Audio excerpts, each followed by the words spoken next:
Hello guys, welcome back. हम बात करने वाले हैं आज जो रसायन शास्त्र का पेपर आज हुआ है कक्षा 11वीं, इसके कुछ क्वेश्चन डिस्कस कर लेते हैं। अब इसमें पहले हम ऑब्जेक्टिव देखेंगे। ऑब्जेक्टिव है सही विकल्प चुनिए। इसमें पूछा गया है कि निम्न में सार्थक अंक बताइए। तो सार्थक हम देख लेते हैं।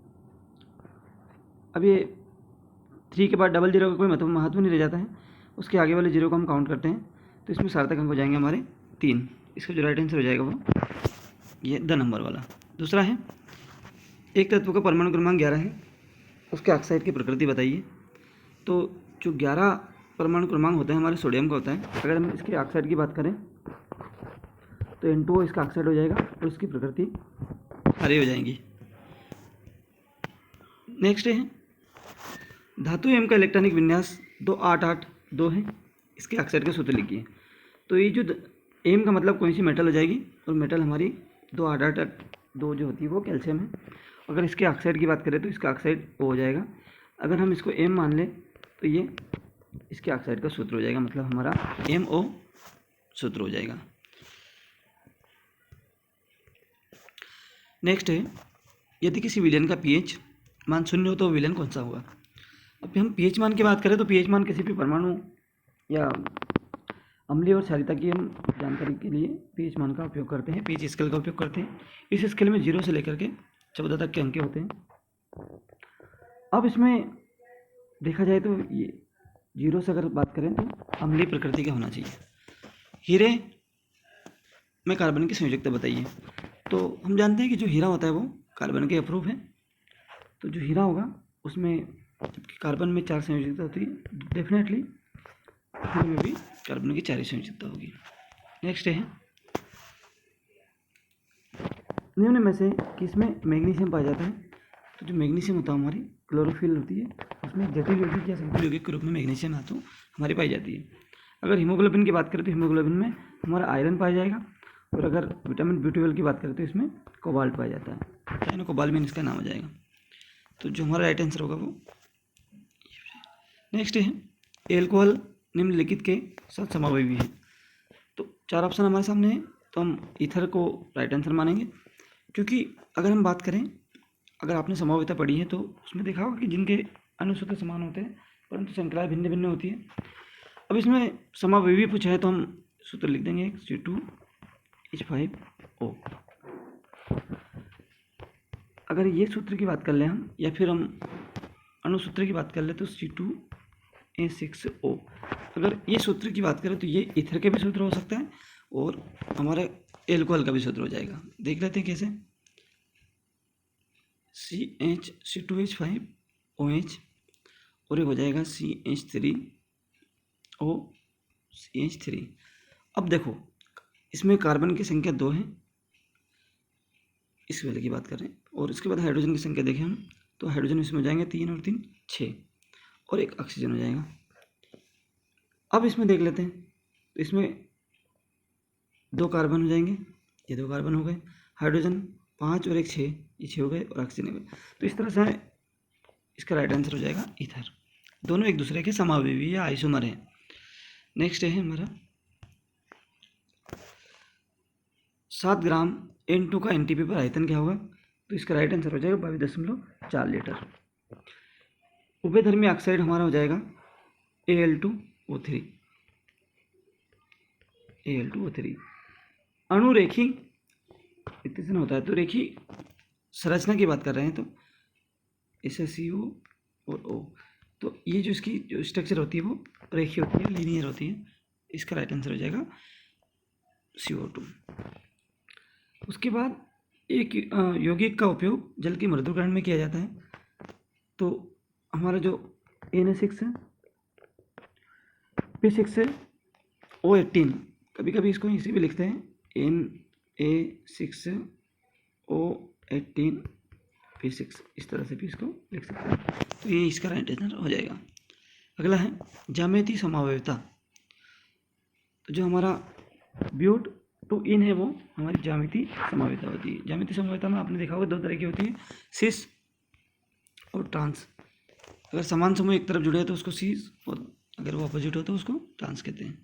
सर्वाधिक अम्लीय प्रकृति का होता है, तो सर्वाधिक जो अम्लीय प्रकृति होती है हमारी होती है C2H2। नेक्स्ट है सही जोड़ी बनाकर लिखिए। तो सही जोड़ी की बात कर लें हम, तो इलेक्ट्रॉन का द्रव्यमान जो होता है वो हमारा हो जाएगा 9.108 × 10⁻31 किलोग्राम। अगर हम प्रबलतम आक्षेकारक की बात करें तो प्रबलतम आक्षेकारक हमारा हो जाएगा F2। नेक्स्ट है एंट्रॉपी की इकाई क्या हो जाएगी, तो ये किलोजूल इनवर्स मोल इनवर्स होना चाहिए। नेक्स्ट है नाभिक की रिएक्टरों में मंथन का काम करता है, तो हमारा D2, इसको हम भारी जल के नाम से भी जानते हैं। फिर सबसे कम क्षारकीय होता है हमारा, तो सबसे कम क्षारकीय होता है हमारा मैग्नीशियम हाइड्रोक्साइड। शून्य प्रेरणिक प्रभाव दर्शाता है हमारा हाइड्रोजन, और हाइड्रोफॉर्म का सिल्वर चूड़ने की जो क्रिया होती है उससे हमारा C2H2 बन जाएगा। इस तरह से आप लोग सही जोड़ी को मिला लीजिएगा। नेक्स्ट है हमारा एक वाक्य में उत्तर दीजिए। समस्थानिकों का उदाहरण लिखिए। तो समस्थानिक आप जानते होंगे कि एक ही तत्व के ऐसे परमाणु जिनके परमाणु क्रमांक समान होते हैं परंतु परमाणु द्रव्यमान भिन्न भिन्न होते हैं। तो हाइड्रोजन के 3 समस्थानिक हैं, हाइड्रोजन, ड्यूटेरियम और ट्राइटियम, जिनके परमाणु क्रमांक सेम है परंतु परमाणु द्रव्यमान 1, 2, 3 क्रमशः होते हैं। नेक्स्ट है परमाणु के 3 मूल कणों के नाम लिखिए। तो पहला हो जाएगा हमारा इलेक्ट्रॉन, दूसरा हो जाएगा हमारा प्रोटॉन और तीसरा हो जाएगा हमारा न्यूट्रॉन। इलेक्ट्रॉन पर नेगेटिव चार्ज होता है, प्रोटॉन पर पॉजिटिव और न्यूट्रॉन पर कोई चार्ज नहीं होगा। फिर उसके बाद करें उसमें गतिकी की फलन अवस्था क्या कहलाती है, तो उसे कहते हैं हम वे अवस्था फलन जिन्हें हम केवल तंत्र की प्रारंभिक एवं अंतिम अवस्था में ही ज्ञात किया जा सकता है, उसे कहते हैं अवस्था फलन। नेक्स्ट है कार्बन तथा हाइड्रोजन के यौगिक को क्या कहते हैं, तो उसको हम हाइड्रोकार्बन, जैसे कार्बन हाइड्रोजन की बात कर लें इस तरह से हमने हाइड्रोकार्बन ऑर्गेनिक केमिस्ट्री में पढ़े हैं। फिर अपरूपता की बात कर लें। अपरूपता किसे कहते हैं, जब कोई भी तत्व एक से अधिक रूपों में प्राप्त होता है या एक से अधिक रूपों में मिलता है तब उसे हम उसे अपरूपता कहते हैं। जैसे कार्बन के 2 अपरूप हैं, ग्रेफाइट और एक हीरा, एक और भी अपरूप है उसका, इसको हम कहते हैं फुल्लेरिन। श्रृंखलन की परिभाषा लिखिए। श्रृंखलन की परिभाषा में हमको लिखना पड़ेगा कि जब कोई भी तत्व अपने समान तत्वों से लंबी श्रृंखला बनाने का गुण रखता है तब उसे हम श्रृंखलन कहते हैं। कार्बन में आपने देखा होगा कि सबसे लंबी श्रृंखला बनाने का गुण पाया जाता है, श्रृंखलन का गुण सबसे ज़्यादा कार्बन में पाया जाता है। डाई हाइड्रोजन का संकेत लिखिए। तो डाई हाइड्रोजन को हम H2 के रूप में भी लिख सकते हैं या HH के रूप में भी लिख सकते हैं। नेक्स्ट है एवोगैड्रो संख्या, तो आप लिख ही दोगे, बहुत सरल सा क्वेश्चन है। सीमांत अभिकर्मक की परिभाषा कोई दिक्कत नहीं है। इलेक्ट्रॉन लब्धि, इलेक्ट्रॉन न्यूनतम अंतर भी बहुत सरल सा क्वेश्चन है। इसमें सहसंयोजी गुण बताना है, कौन सा सहसंयोजी, इसमें आपको देखना पड़ेगा कि जो आयरन होता है उसमें कौन सी संयोजकता में वो अधिक स्थायी होगा।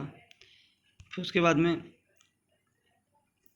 गीली व शुष्क हवा में कौन सी भारी होती है, तो हमको मालूम है कि जो गीली हवा होती है उसमें ज़्यादा नमी होगी, हाइड्रोजन की मात्रा उसमें गैसियस अवस्था में होती है तो वो ज़्यादा भारी होंगी। उसके बाद मैग्नीशियम को हवा में जलाने पर क्या होगा, तो मैग्नीशियम को हवा में जलाएंगे तो ऑक्सीकरण उसका हो जाएगा।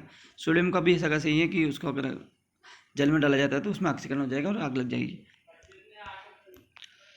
फिर इलेक्ट्रॉन स्नेही और नाभिक स्नेही की वो सिंपल से एग्जाम्पल है कि जो नाभिक से सीधे जुड़े होते हैं वो नाभिक स्नेही कहते हैं, जो इलेक्ट्रॉनों के माध्यम से जुड़े होते हैं उन्हें इलेक्ट्रॉन स्नेही कहते हैं।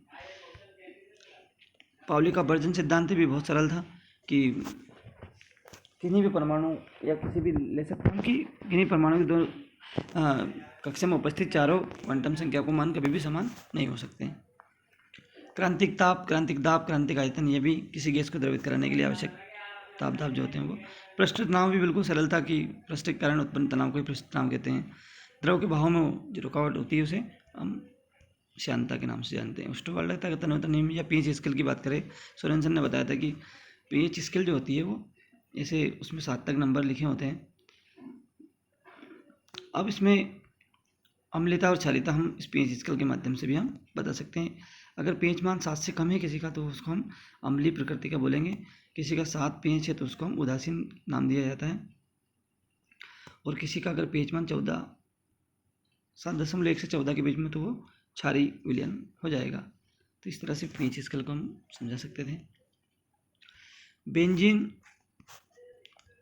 अगला क्वेश्चन हमारा, बेंजीन को निम्न में कैसे परिवर्तित करोगे? तो आपको पता है कि बेंजीन इस तरह से रिंग होगी और इसको हमको बनाना है नाइट्रोबेंजीन, तो इसकी अभिक्रिया हम HNO3 से करवा देंगे। तो इसमें से H2O बाहर हो जाएगा और इस तरह से NO2 हमारा बन जाएगा। तो इसको नाइट्रोबेंजीन के नाम से भी जानते हैं। आई होप आपने ऐसे ही किया होगा। उसके बाद हमको बनाना है बेंजीन से टॉलुइन बनाना हमको। तो अच्छा, इसके लिए हमको इसके सूत्र भी याद होना चाहिए। ये बेंजीन हो जाएगा, टॉलुइन का CH3 इस तरह से भी हम लिख सकते हैं। तो यहाँ पे जो हाइड्रोजन होता है वो इसे लिख देते हैं बाहर, इसको HCl बाहर हो जाएगा और CH3 जाकर वहाँ जुड़ जाएगा। तो क्या होगा कि यहाँ पर CH3 जुड़ जाएगा, C6H5CH3, इसको हम टॉलुइन के नाम से भी जानते हैं। तो इस तरह से टॉलुइन हमारा बन जाएगा।